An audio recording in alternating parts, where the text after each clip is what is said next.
I'm going to ask you a question that's been stuck on my mind all day, and I'll give you kind of my guess on it, and then so it'll give you some time to kind of think it over. So I haven't asked you about it yet.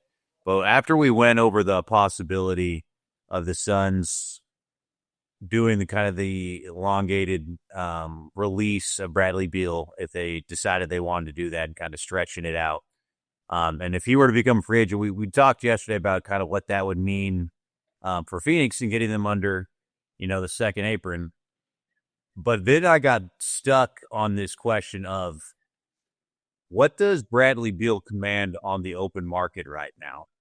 If he were a free agent, what is his value and kind of what he brings to the team? And I spent a lot of time this morning kind of going over this and trying to find good comps and thinking about it. And I was like, I don't think his value and anyone views him as a one or a two option on a team anymore.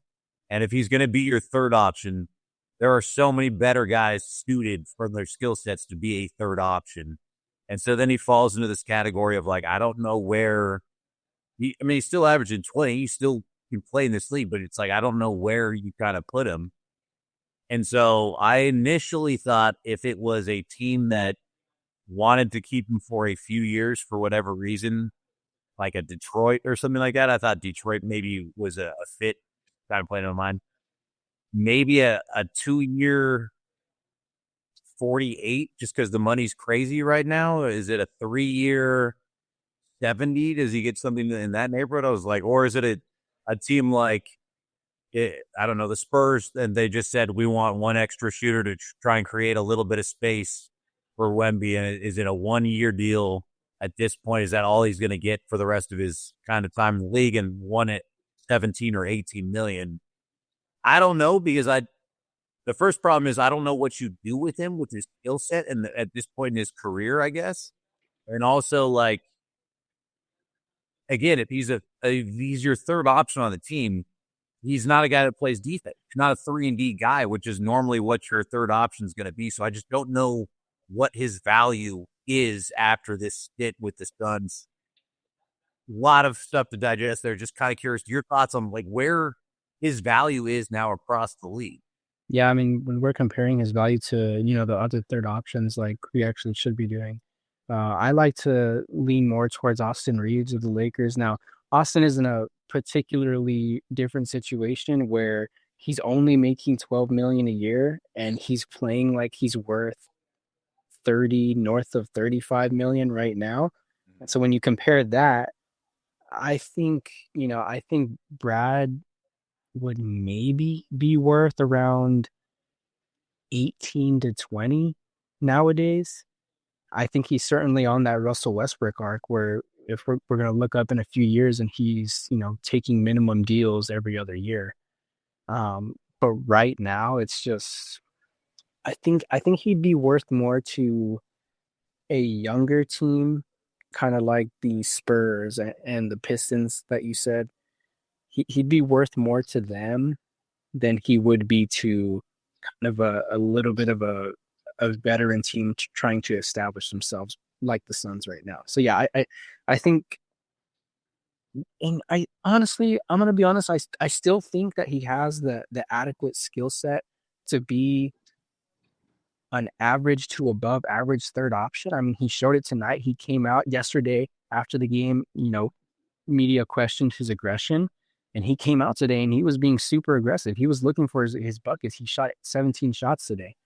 And I just think when you have Brad in that mode, and let's just be real. Like, obviously, if you were Brad, a lot of people would like to say, oh, I'm making all of this money. Why am I gonna, complain, to be playing basketball? But like, let's be real. If you look at Brad and you look at his perspective, why would you want to keep on, playing for the Suns right now? Why would you want to keep on giving all that effort for the Suns right now? And, it's attack me if you want. It's a, really weird question when you're talking about someone that's making $50 million a year.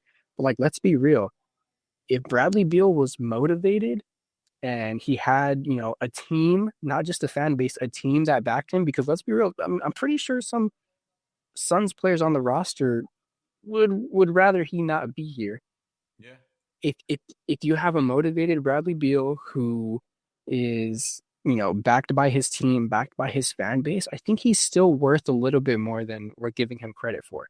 Certainly he's not worth 50 million. Certainly he's not worth 57 million, which is what he's going to be getting in a couple of years.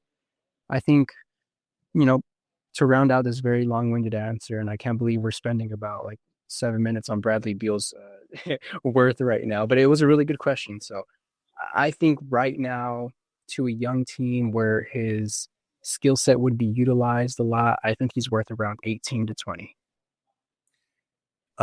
You said talking about the team and kind of the fans. Also, not really got to get the support from Coach Buzz. I mean, when you get benched midway through the season and kind of a guy is just trying to find a spark, and that's yeah, your number gets yanked from it. Like that's one thing.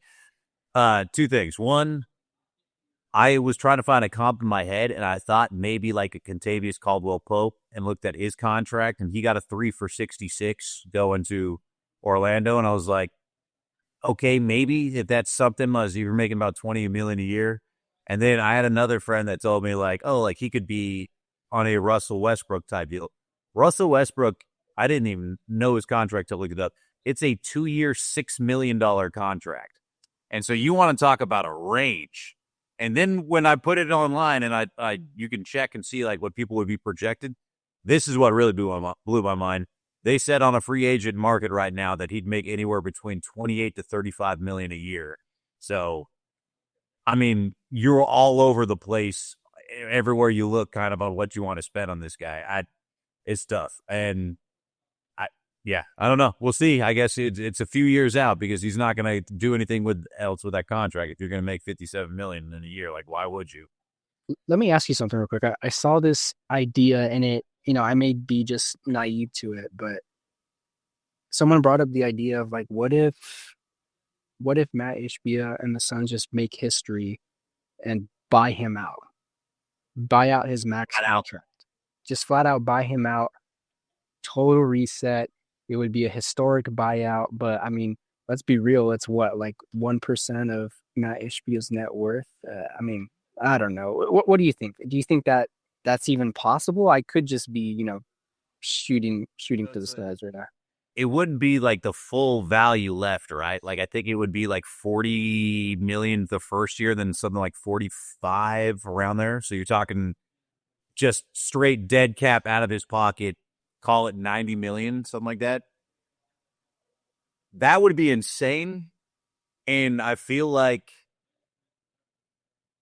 he would have to, Ishbia would have to like kind of explore other options before he would pull that trigger. And whether that means seeing what you can get for KD on the market and seeing, I guess, it's crazy that Booker is kind of a little bit trade value or not trade bait, but like they're just such in a spot right now that they have to kind of explore all options. And he's a very tradable asset compared to like everything else that they have. The most So tradable asset.